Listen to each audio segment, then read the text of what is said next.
Why do you have a $60,000 bounty on your head? And This is the who's thing. put it on there? I was a bit, blushed by it. I was like, I'm not gonna lie, Luis. I could use an extra 60 G's me right too, now. dude. And he's like, dude, any threat, you should take it as being serious, You have a $60,000 bounty on your head. Yeah. Why do you have a $60,000 bounty on your head? And This is the who's thing. put it on there? I honestly don't know. I'm not sure who put it out. A source reached out to me, a source within the federal agency here in the US US. federal agency? US federal agency. He's been my source for several years, and he sent me a photo of a post they got a handoff. They didn't share any more details, like where did they find that or how or whatever. Probably on the phone or something, on any device of one of these guys they arrested recently or something. But on that image, there was my photo, like from socials, one of the oldest photos I have on Instagram or something. And he was asking for help from his guys, from his people, right? Like, hey guys, here is 60,000 for the head of this dead or alive. And I was like, wow, 60 grand. It's it's good money. I was a bit blushed by it. I was like, I'm not gonna lie, Luis. I could use an extra 60 G's me right too, now. dude. I told my wife, and she's like, what if we it's not bad money. This is the thing. I don't know how real that is. I don't know if it's really the Sinaloa cartel or a faction, at least, of the Sinaloa cartel that put that out. I don't know if it's an online troll or whatever. But that was apparently not shared online to make like fun or make a joke. That was retrieved from a device on one of these guys. As per my source, that's what it said. Oh wow! I asked him if this was serious. I asked him like, how serious is this shit? And he's like, dude, any threat, you should take it as being serious, because I get a lot of threats all the time. Do you really? Most of the times it's just like copycats, trolls, people that we call them cartel fanboys. It's people that they don't even know anything, but they just are big fans of They're El pretending. Chapo, so they're pretending, and they're like, shut the up, man, don't ever publish that shit again, or we'll kill you. And then you do a little bit of research, and it's like, dude, come on, you're just a fucking cartel fanboy. Yeah.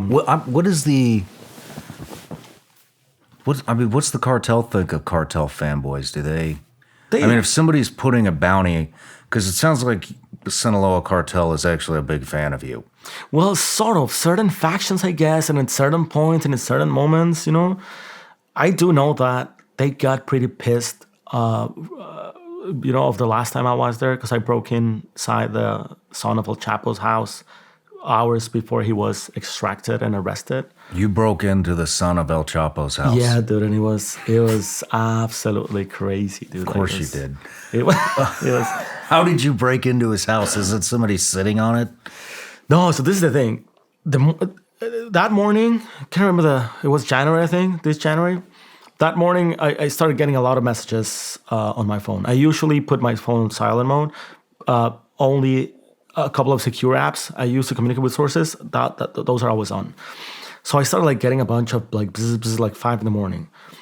And I read it, and they said hey, there's a lot of things going on in Culiacan right now. Culiacan is crazy. There's a lot of narco blockades. So they were setting up trucks and vehicles to block roads around Culiacan and setting them on fire. And I was getting all those reports, and I was like, yeah, they're probably doing an operation against someone big. Never thought they were going against one of El Chapo's sons, Until one of these messages said, apparently the operation is in Jesus Maria. And I knew that Jesus Maria is the town where Ovidio Guzman was hiding. He has a ranch, beautiful house, state-of-the-art property in this very poor, impoverished ranch outside Culiacan, 40 minutes drive outside the main city in Sinaloa. So when I read Jesus Maria, I was like, shit, they're after him. This is happening. They're going to get him. Woke up, first tweeted, put it on my Instagram. I think this is happening. And start recording on my cell phone. Hey guys, I'm hearing reports that this is happening. Pitched lies. hey guys, I think this is happening. I probably should be getting my ass there. I'm gonna pay for my whole trips, but I want to pitch this story to you because I like publishing that story there for them. They said, yes, let's put together a legal team, a security thing going. But by the time they did that, I was already, booking I booked 3 different flights because I know they have people in the airport, so they will know if I'm coming. They will see the list of names of people deplaning.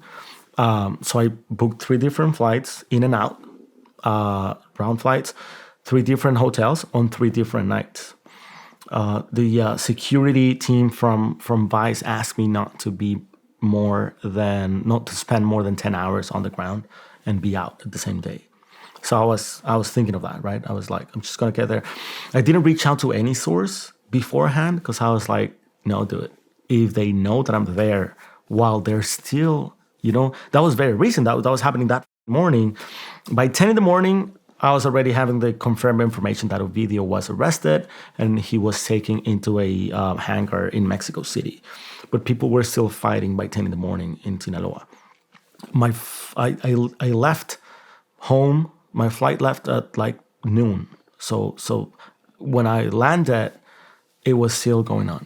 The infight was still going on when I landed in Mexico City, and then I flew the next day early morning to Culiacan. I arrived in the first flight like 5-6 in the morning, and as I arrived there, I reached out to my sources. I was like, "Hey, dude, I have a strong source in the Sinaloa cartel in Culiacan," and I told him, "Hey, dude, I'm in Culiacan, I'm in your town, and I probably need a couple of extra hands to help me out getting there to Jesus Maria."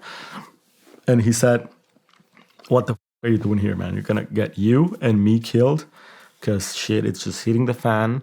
I had previously had a ban by the Sinaloa cartel from going to Sinaloa because of a story I did inside weed. Let's call them laboratories, where they're manufacturing weed products and stuff and setting up dispensaries in Sinaloa.